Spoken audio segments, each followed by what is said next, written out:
Et en face toujours une grande porte rouge. Alors c'est pas elle qui nous intéresse, mais la toute petite porte qui est à sa gauche et qui a été rebouchée. Ici, c'est la porte dite du Puy des Moines. Pourquoi la porte du Puy des Moines? Les moines, pour rentrer à l'abbaye, devaient monter quelques marches, baisser leur tête pour éviter de se cogner, en levant leur soutane pour éviter de marcher dessus. Du coup, sacré paysage pour les habitants de derrière, d'où ce fameux nom de porte du Puy des Moines, par ici un sacré tableau.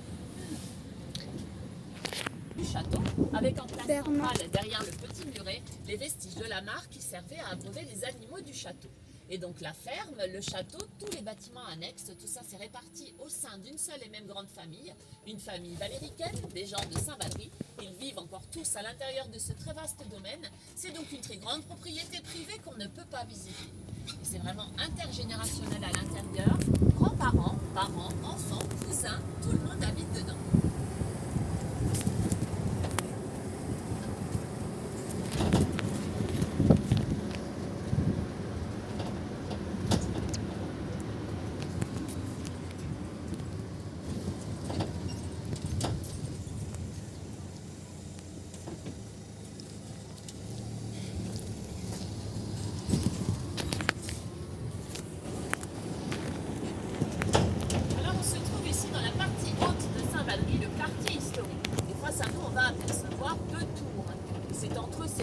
Jeanne d'Arc est passée ici en 1430. Elle est passée entre les mains des Bourguignons. Elle a été remise aux Anglais. Elle a été faite prisonnière. Ils ont ensuite traversé pour se rendre au Crotoy. Et puis elle a terminé son périple sur le bûcher de Rouen à l'âge de 19 ans. Vous pourrez apercevoir ces deux tours majestueuses face à nous. À droite des tours, on va retrouver à nouveau une partie des remparts de la ville. Et ici, ça marque vraiment l'entrée de la cité médiévale.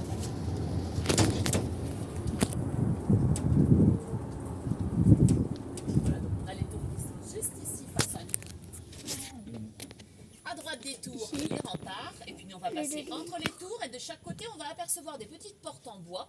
Ce sont d'anciens cachots, des prisons. Donc les remparts sur la droite, les tours et entre les tours, 4 petites portes en bois où étaient laissés les indésirables à l'entrée de la ville. Voilà les cachots ici de chaque côté des tours.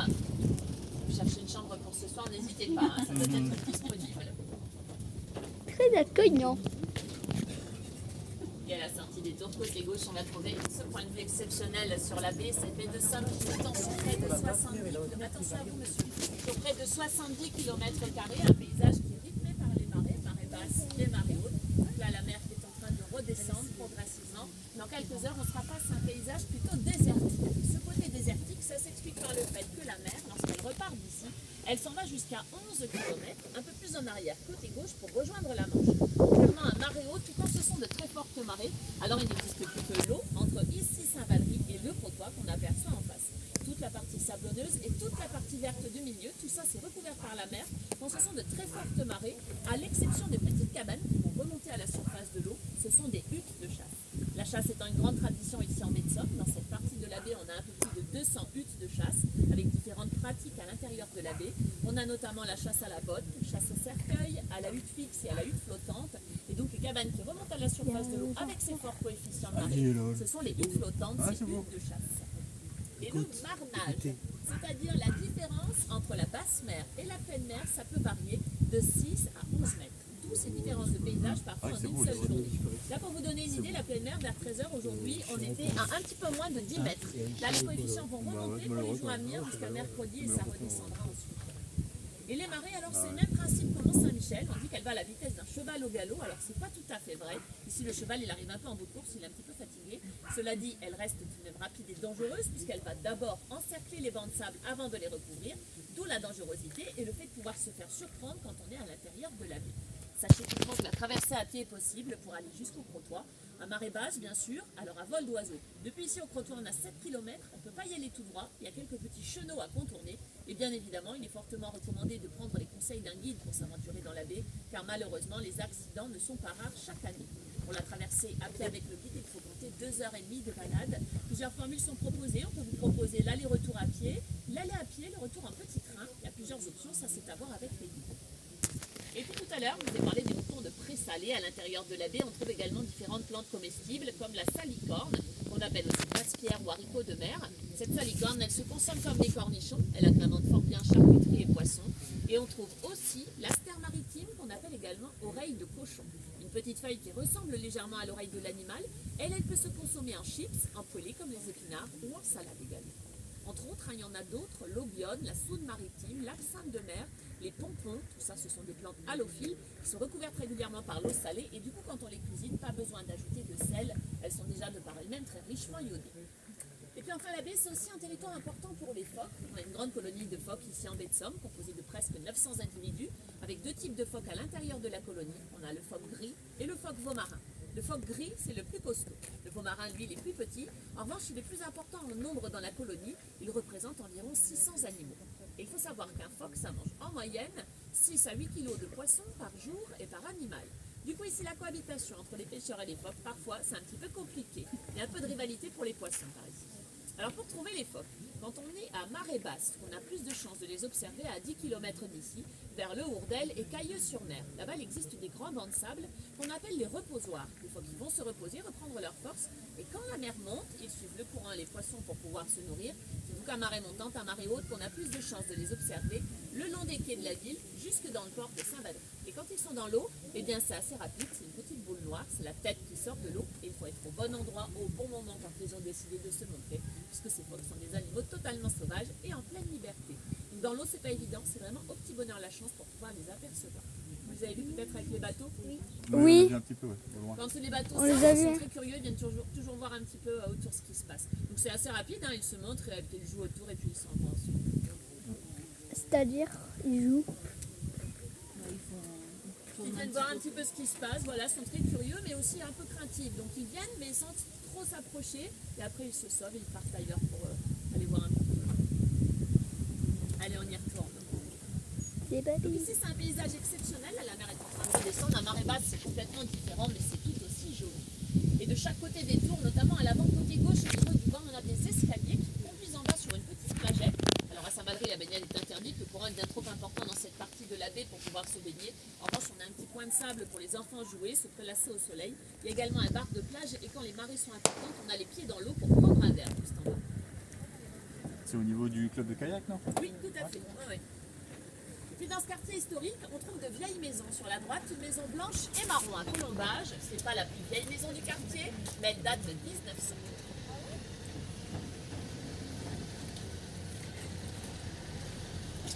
Et puis je vous ai dit, la baie de Somme est très changeante. De par les marées, les paysages sont différents, mais elle est aussi changeante au niveau des couleurs. Elle est grise, verte, bleue, très foncée ou très colorée. Ça dépend du temps qu'il y fait, de la luminosité. Du coup, ça attire chez nous un bon nombre d'artistes peintres. Les peintres les plus connus sont Degas, Boudin et Brincaval. Le peintre Brincaval qui a d'ailleurs vécu à droite dans cette maison blanche et verte qui fait l'angle ici à droite, c'est la maison des peintres. Il avait pour habitude d'y inviter ses amis artistes à séjourner ici à Saint-Valery. Alors on se trouve au cœur de la cité médiévale. Si on regarde à gauche, en contrebas, on va apercevoir une toute petite maison en boiserie bleue, fenêtre et porte bleue. Là-bas, c'est la plus petite maison de la ville. Elle fait moins de 4 mètres de façade. Elle est vraiment très très étroite.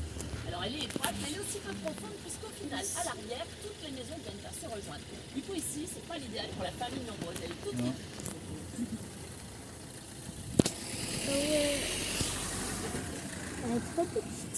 Ah ouais, super petite, hein. Et puis Saint-Valery était autrefois un important port de commerce et de pêche. On y reviendra tout à l'heure pour l'histoire maritime au niveau du port. Il fallait des endroits pour entretenir et réparer les bateaux, notamment sur la droite, derrière les grandes portes en bois. C'était un chantier naval qui n'existe plus aujourd'hui. On avait un chantier naval ici dans la cité médiévale, un autre côté port au niveau des écluses, et puis un troisième à la sortie de la ville en direction du lac Ormuz.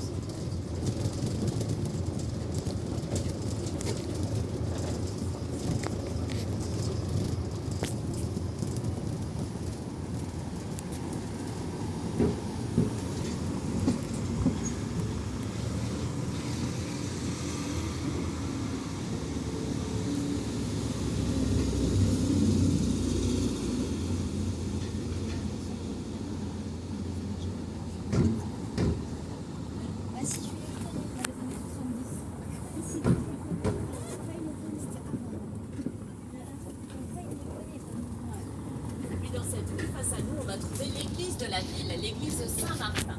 Alors elle est particulière au niveau de son architecture. Elle a été construite en damier, en alternance de pierre calcaire et de galets qui ont été taillés. Elle possède aussi de très jolies gargouilles. Elle est tête de monstre qu'on aperçoit en hauteur côté gauche. Ces gargouilles servent en fait de gouttière pour éviter que l'eau ne coule directement sur les parois. Et à droite de l'église, en contrebas, on va trouver une porte qui est classée, c'est la porte de Nevers. C'est sur cette porte qu'autrefois était adossé le pont-levis de la ville. On y trouve également un cachot sous la porte partie droite qui peut être visité puisque parfois des expositions se tiennent à l'intérieur. Et là, en ce moment, le cachot est accessible. Là, on a les gargouilles juste au-dessus de notre église. Alors, cette église Saint-Martin a été entièrement ravagée et incendiée au XIIe siècle pour être ensuite reconstruite au XIIIe. Et à droite de l'église, en arrière-plan, on va retrouver une partie des remparts de la ville et cette partie a été entièrement restaurée avec toujours un très joli point de vue sur la baie de Struve.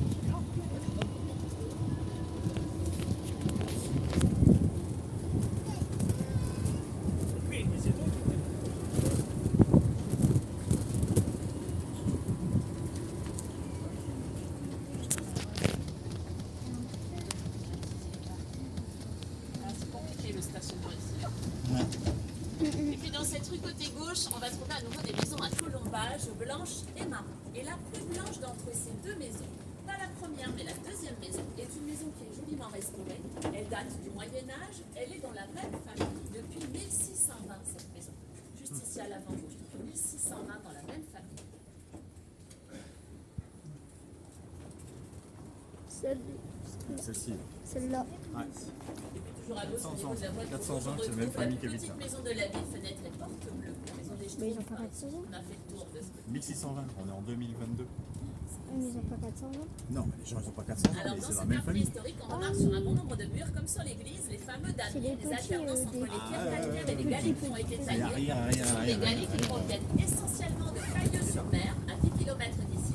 Cailleux, qui en patois picard signifie le mot caillou. Et pour Cailleux, le galet, c'est son or bleu.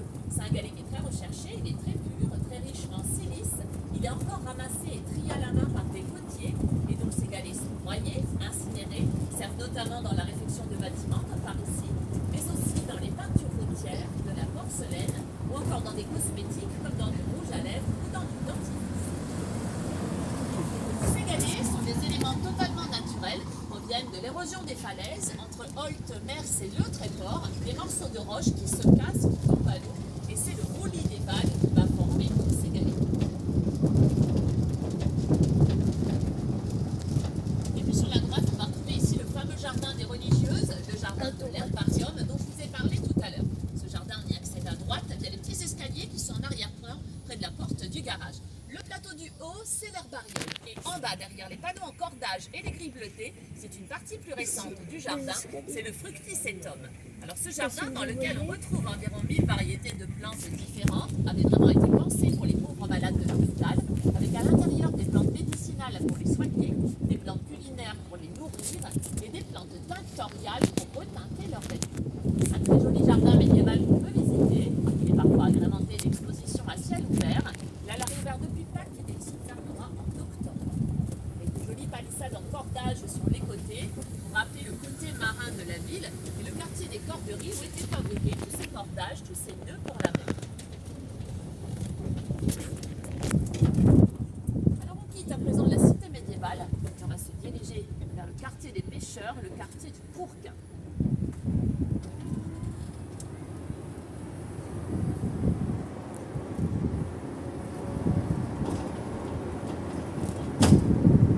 Et à l'avant, on retrouve le bâtiment de l'hôpital dont je vous ai parlé tout à l'heure. Alors, ce quartier plus ancien va devenir un hôtel. Et à l'arrière, on a des bâtiments plus récents, notamment la maison de retraite et d'autres bâtiments L'hôpital. derrière qui permettent à l'hôpital de Saint-Valery de fonctionner encore, mais juste pour les petits actes médicaux.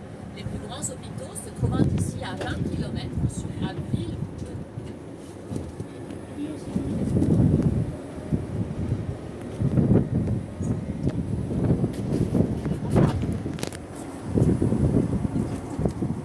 Et en visitant Saint-Valery, finalement, on se rend compte que c'est assez étendu. Ça fait un petit peu plus de 11 km². On a un peu moins de 2500 habitants. Et c'est une population qui voire triple en période estivale, avec toutes les résidences secondaires.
Alors on va accéder par ici au quartier du Courguin, quartier des marins pêcheurs. Ce quartier du Courguin, on l'appelle ainsi, puisque les marins qui vivaient ici avaient très peu de moyens.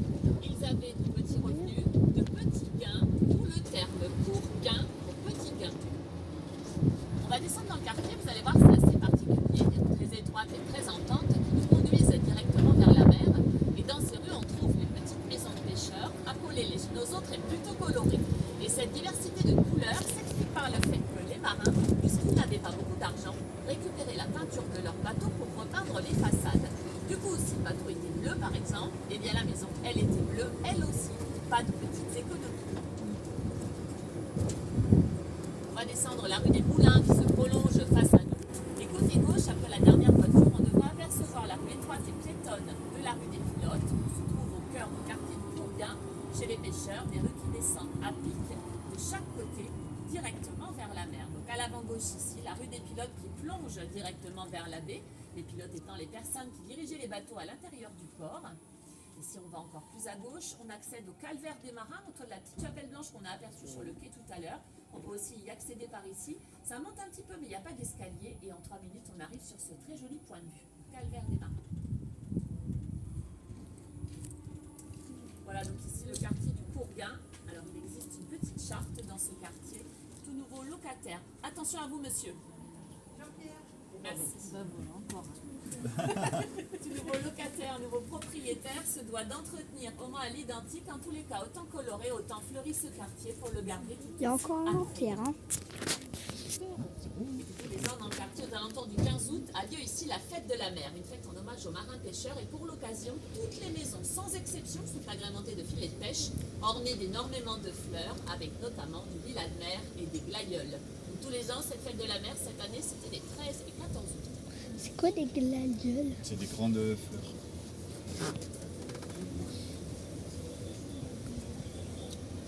Le lilas de mer, c'est une petite plante violacée qui est comme ici sur la porte de la maison. Alors elle pousse à l'intérieur de la baie. Là, elle est un petit peu séchée, hein, donc c'est la particularité du de bien se souvenir quand c'est sec cette fleur. On peut l'accueillir dans la baie. Elle pousse en général vers le mois d'août et septembre. C'est une cueillette réglementée. On a le droit d'en cueillir un bouquet qui tient dans la main par famille. Et surtout, on coupe la tige, on n'arrache pas la racine pour permettre la floraison.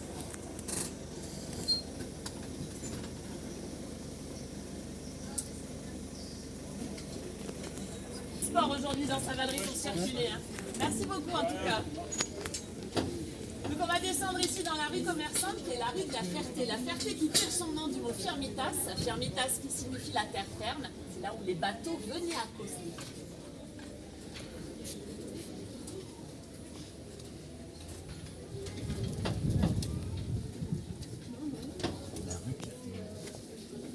Normalement elle est piétonne, mais c'est vrai que exceptionnellement ce week-end on y passe parce que la circulation dans Saint-Valery c'est très difficile avec toutes les manifestations qui ont lieu ce week-end. C'est une rue piétonne ici. Ouais. Alors l'autre particularité du quartier des pêcheurs, ce sont des venelles. Descendent du quartier des pêcheurs côté droit, notamment ici à Les moniteurs, ils ont le droit. traversent la rue commerçante Les moniteurs. directement de l'autre côté à la mer. Bah, Ça permettait aux pêcheurs d'aller plus vite à leur bateau sans avoir à faire le tour avec leur matériel, des ruelles bien pensées. Et des rues aussi coupe-feu, puisque si un incendie venait à se déclarer dans le quartier des pêcheurs, toutes les maisons étant accolées, c'est pour éviter au maximum une éventuelle propagation des flammes. Et dans la cité médiévale, tout à l'heure, je vous ai montré la plus petite maison de la ville. Ici, à gauche, on trouve la plus petite venelle. Elle arrive donc au niveau de la charcuterie. Ici, elle descend du quartier des pêcheurs, à l'avant côté droit, traverse la rue commerçante et accède directement à la mer. Donc ça permettait aux pêcheurs toujours d'aller plus vite, sans avoir à tout transporter leur matériel. Et aussi, la légende nous dit que cette rue qui est très étroite, il est compliqué de s'y croiser et des fort bien les marins qui avaient un petit peu abusé de la bouteille au retour des bateaux pour se tenir au mur, filer droit et remonter jusqu'au quartier.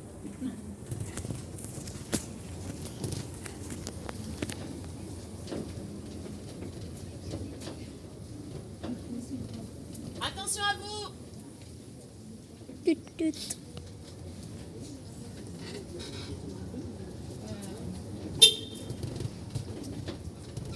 Je l'avais dit. Elle allait faire. Quand on est électrique, on fait pas de bruit. Les gens disent, Oui, c'est l'inconvénient.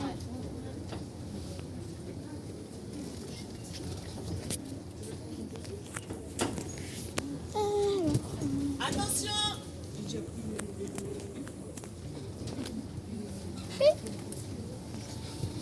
puis c'est l'époque de l'année, si beaucoup de personnes âgées s'entendent plus très bien.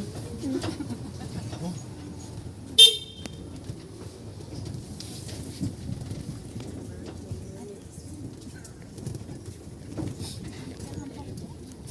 Il y a un textile qui a survécu à Saint-Valéry. Textile, C'est quoi des textiles? Textile, c'est un magasin d'habillement, de vêtements.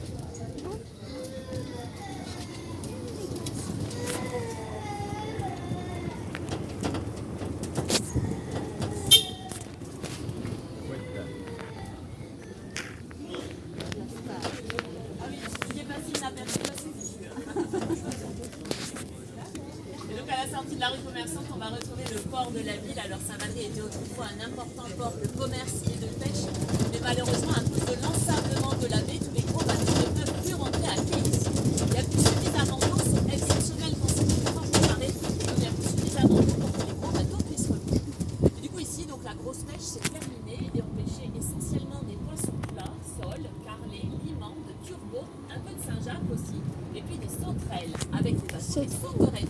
Ces sauterelles, ce sont en fait des petites crevettes grises, on les appelle ainsi, car quand elles sont dans l'état du fond, la plupart du temps, elles sont encore vivantes et sont. Heureusement. Saint-Valéry, le port, c'est désormais un port de plaisance qui accueille environ 200 bateaux à l'année, et la pêche, on la retrouve sur le Crottois, le Hourdel et le Trépois.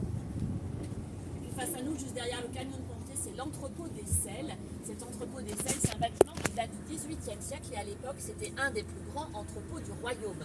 On pouvait stocker à l'intérieur jusqu'à 20 000 tonneaux de sel, un sel qui provenait essentiellement des marais de Guérande. Il arrivait ici par bateau et il servait notamment pour la salaison, la conservation des aliments. Particularité du bâtiment, à certains endroits, les murs sont épais jusqu'à 6 mètres d'épaisseur. C'était pour pallier au fait que le sel, lorsqu'il était déversé en vrac dans certaines pièces, déjà le sel, ça avait tendance à ronger les parois, un peu pour vous dire, mais en plus avec le poids, à presser, à pousser contre les murs, d'où l'intérêt d'avoir des murs plutôt épais pour éviter que le bâtiment ne s'effondre. Et désormais, l'entrepôt des sels abrite salle de séminaire, de congrès et de cinéma, l'office du tourisme. Regarde, il y a une Un Porsche. restaurant va ouvrir à l'étage dans quelques temps. C'est un Porsche Cayenne. Cayenne. Ouais, c'est Moi, je suis montée dans carte. une Tesla. Voilà, messieurs, dames, la petite balade en tuk-tuk se termine. Je vous ramène sur le point de prise en charge de tout à l'heure. Surtout quand vous allez descendre, à nouveau attention à votre tête de ne pas vous blesser. En espérant que cette balade en tuk-tuk vous ait plu. Abonnez-vous.